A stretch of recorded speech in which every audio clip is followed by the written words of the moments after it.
তাকে BCS viva বোর্ডে কোরআনের যে কোনো পৃষ্ঠা থেকে তাকে এক পৃষ্ঠা কোরআন তেলাওয়াত শোনাতে হবে। যদি কন্ডিশন করে দেওয়া হতো সিয়াসির তার যে কোনো একটা হাদিস গ্রন্থ থেকে তাকে প্রশ্ন করা হবে, এমন কন্ডিশন করা হলে এই দেশের সমস্ত বিসিএস ক্যাডার গুলো কোরআনওয়ালা হয়ে যেত, হাদিসের জ্ঞান এলেমওয়ালা হয়ে যেত। তাহলে আজকে সমাজের চিত্র আজকে এরকম দেখা লাগতো না। কিন্তু আমাদের দেশে এমন লোক আছে, পার্লামেন্টে তেলাওয়াত করার লোক নাই, কারি সব যায় না। এক এমপিকে তেলাওয়াত করতে দিয়েছে বিগত সরকারের আমলে, আমি নিজের কানে শুনেছি। তেলাওয়াত করতে দিয়েছে, এমপি তেলাওয়াত করতেছে, শয়তান কই তোর আমার তেলাওয়াত ভালো আছে। আমার কথা কি বুঝতেছেন? তাই তাহলে আমরা কেমন নেতৃত্ব দেখতে চাই? আর আজকে আমরা কেমন নেতৃত্ব দেখতে চাই? আমরা এমন নেতৃত্ব দেখতে চাই যারা কোরআন চাপা। রাজি আছেন তো সবাই? ইনশাআল্লাহ সবাইকে রাজি আছেন?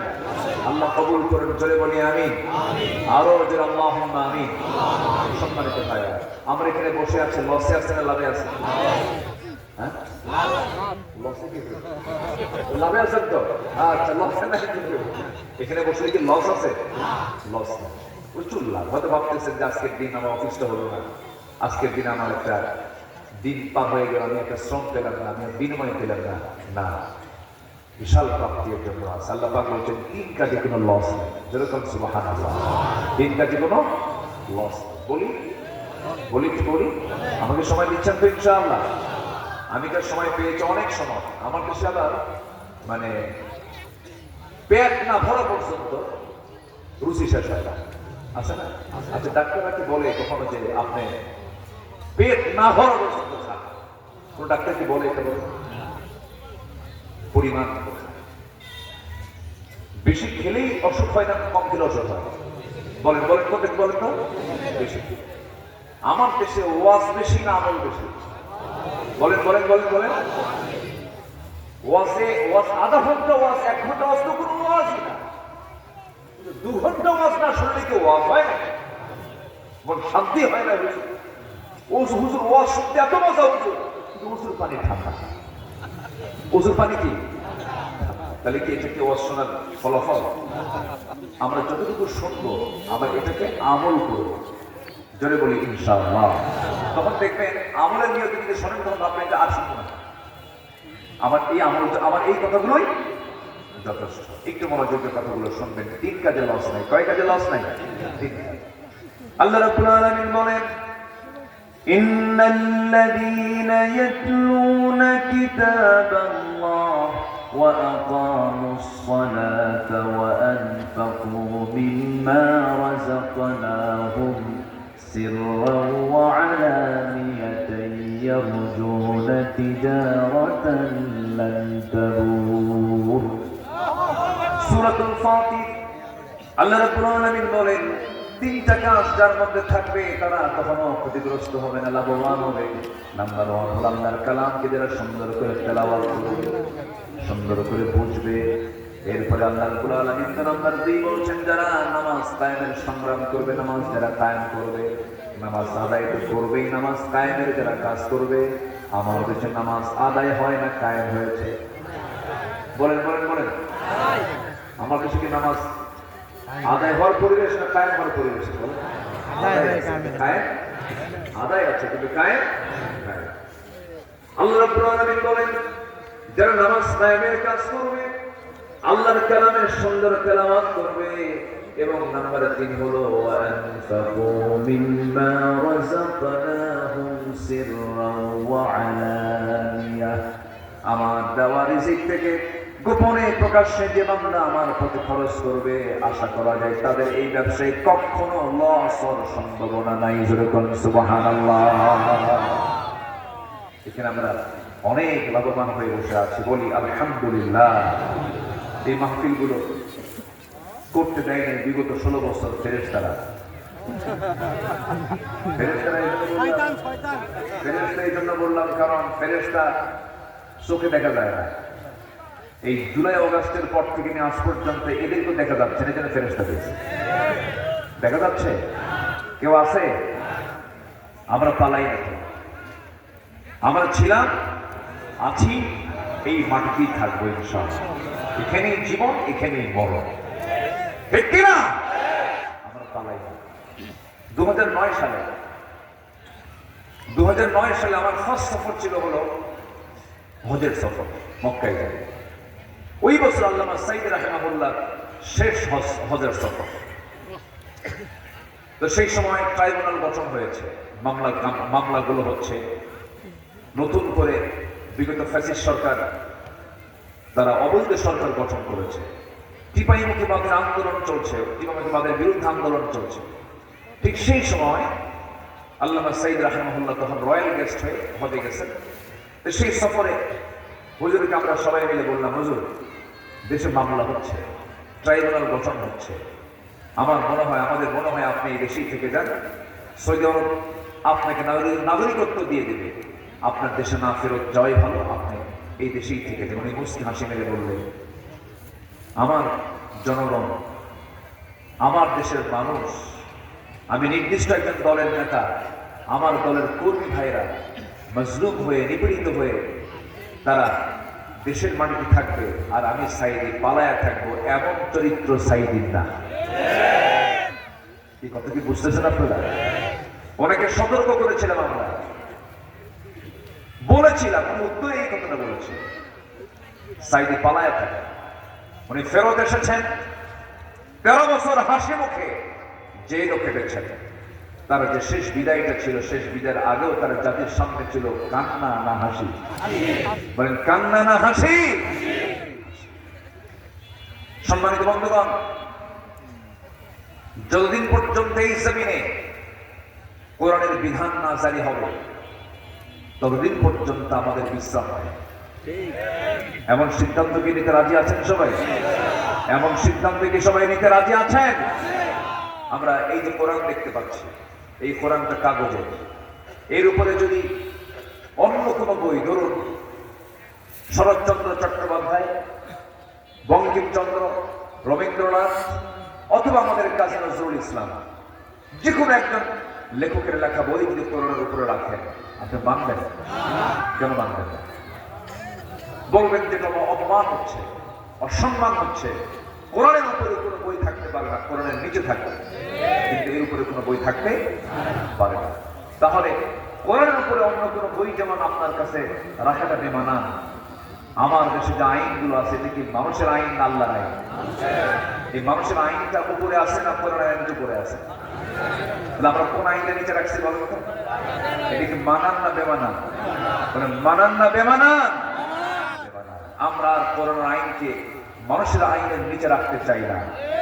আমরা কোরআন আইনকে মানুষের আইনের উপরে আমরা উঠে আনতে চাই। রাজি আছেন কারা কারা? হাত উপরে রাখেন।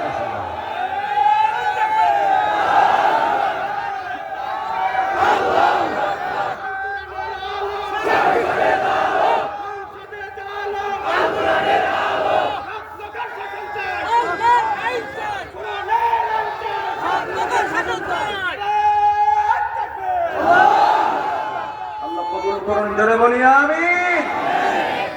আল্লাহর কসম করে বলি, বাপরে বাপরে, বেলকা কখন আসলে? মাশাআল্লাহ। ওই যে সিদ্দিক চোর নাকি এলাকায়?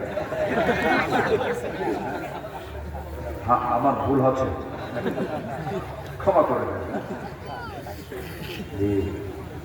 গোবিন্দগঞ্জ তো গাইবান্ধার মধ্যে না? ওখানে কিন্তু দরবেশ আছে, জিনের বাদশা, জিনের গাইবান্ধা কিন্তু বিচিত্র একটা জেলা, মাশাআল্লাহ।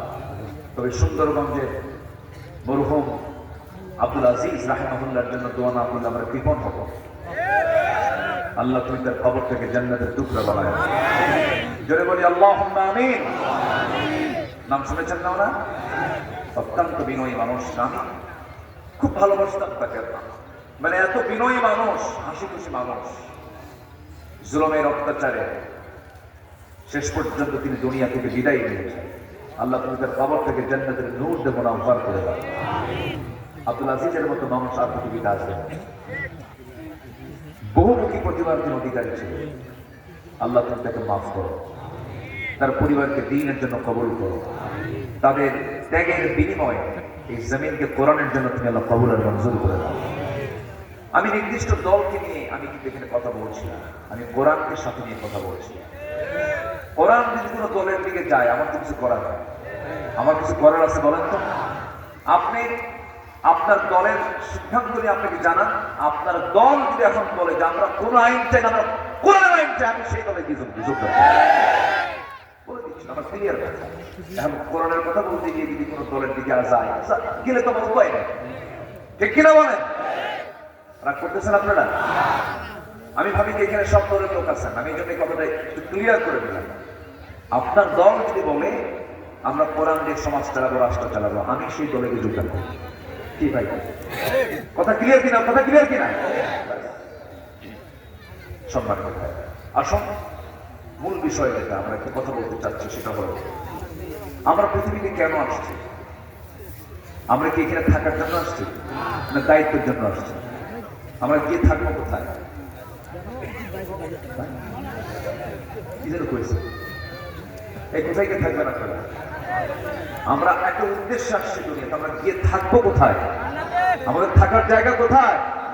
জান্নাত। সবাইকে জান্নাত পেতে রাজি আছেন তো ইনশাআল্লাহ? আল্লাহ কবুল করেন, জোরে বলি আমি। কি দায়িত্ব আমাদের বলেন? এই পৃথিবীতে আমাদের কি দায়িত্বটা কি বলেন?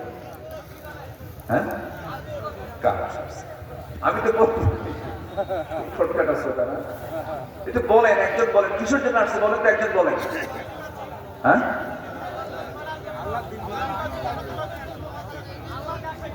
এই তো মাশাআল্লাহ, এই যুক্তরাষ্ট্র বলেন বলেন মাশাআল্লাহ মাশাআল্লাহ। তাহলে আমরা এই পৃথিবীতে এসেছি হলো কারো ইবাদত না করে, কার ইবাদত করার জন্য? আমরা তো ইবাদত করি, আমরা নামাজ পড়ি, আমরা রোজা রাখি, আমরা দান করি, আমরা সদকা করি, আমরা ইবাদত করি। সমস্যা কোথায়? সুদও খাই, সমস্যা নেই জায়গায়, মদের বোতল নিয়েও থাকি। আমরা এমন বাংলাদেশের নাগরিক যে বাংলাদেশের পার্লামেন্টে সুদের আইন পাস হয়, মদের আইন পাস হয়, বেশ্যাবৃত্তির লাইসেন্স দেওয়া হয়। নাউজুবিল্লাহ বলবেন না? এটা কি ইবাদত? আসতে না, এটা কি ইবাদত? ইবাদত হলো সকল হারামকে বর্জন করে হালালকে গ্রহণ করে কার হুকুম মেনে নেওয়া? কার হুকুম মেনে নেওয়া? আল্লাহর হুকুম মেনে নেওয়া। এক কথায় জবাব হলো আল্লাহ রাব্বুল আলামিন বলেন, ইয়া আইয়ুহান নাসু উবুদু রাব্বাকুমুল্লাযী খালাকাকুম ওয়াল্লাযীনা মিন ক্বাবলিকুম লাআল্লাকুম তাত্তাকুন। হে মানব মণ্ডলী, তোমরা সেই মহান রবের গোলামি করো যিনি তোমাকে সৃষ্টি করেছেন, তোমার পূর্বের সকল মানুষকে সৃষ্টি করেছেন। শুধু মানুষকে সৃষ্টি করেন নাই, যত প্রাণীকুল তোমার চোখের সামনে ভেসে বেড়ায়, উড়ে বেড়ায়, ঘুরে বেড়ায়, সমস্ত প্রাণীকে সৃষ্টি সহ তাদের রিজিকের দায়িত্ব কার হাতে? কার হাতে? জলভাগের সবচেয়ে বড় প্রাণী হলো নীল তিমি, যার ওজন হলো 120 টন ওজন। 120 টন ওজনের একটা তিমি, সেই তিমি তার বাচ্চাকে দুধ খাওয়ায় প্রত্যেক দিন 50 থেকে 60 মণ। কেউ তো সুবহানাল্লাহ বললেন না? কে খাওয়ান? আসতে বললেন না, কে খাওয়ান? আবার ছোট্ট একটা মশা, সেই মশা এত ছোট প্রাণী, এই মশাকেও আল্লাহ পাক নিজে খাওয়ান। ছোট্ট পিঁপড়া, এটাকেও আল্লাহ পাক খাওয়ান। ছোট বড় যত প্রাণী আছে সমস্ত প্রাণীর রিস্কের দায়িত্ব কার? আমরা সে আল্লাহর গোলামি করি। একটা মশাকে আপনি কেমন করে খাটো চোখে দেখবেন? আল্লাহ পাক মশার উদাহরণ দিয়েছেন, ইন্নাল্লাহা লা ইস্তাহি আন ইয়াদরিবা মাসালান মা বাউদাতান। আল্লাহ পাক মশার উদাহরণ দিয়েছেন, কাফেররা বলল মা দারাবাল্লাহু বিহাযা মাসালা, তোমার আল্লাহর কাজ নাই কাম নাই। এগুলো মশার উদাহরণ কোরআন শরীফে দেয়, কিন্তু মশা আদৌ ছোটখাটো কোনো প্রাণী নয়। আমরা যখন রাতের বেলা বিছানায় যাই, শীতের রাত, হয়তো মশা নাই ভেবে মশারি না টাঙিয়ে দেখতেছি চতুর্দিকে কোথাও কোনো মশা নেই, মশারি টাঙান নাই, শুধু লাইট বন্ধ করার মতো শুধু সবই নাকের কাছে কানের কাছে এসে সারেগামা পাবেন কি আছে কিনা, আছে কিনা বলে। তো ও আপনাকে শিখলো কেমন? এই অন্ধকার আপনাকে দেখলো, ও আপনাকে দেখলো কেমন? 75 ফুট দূর থেকে টের পায় এখানে কোন শরীর মধ্যে শুয়ে আছে। যেরকম সুবহানাল্লাহ। এবং এই শুধু শেষ নয়, এই মশা আপনার শরীরে আমার শরীরে যখন করতে নেয়, বিশাল বড় প্ল্যান নিয়ে সে আমার আপনার শরীরে বসতে নেয়, কারণ এটা একটা অপারেশন। আপনার শরীর থেকে রক্ত শুষে বের করে নেওয়া ছোটখাটো কোনো ছোটখাটো অপারেশন নয়, অনেক বড় একটা ফাংশন। একটা মিডিল ঢুকাতে গেলে বিশাল আঘাত পাওয়া যায়, যদি জায়গা মতো যদি না মিডিল ঢুকাতে পারেন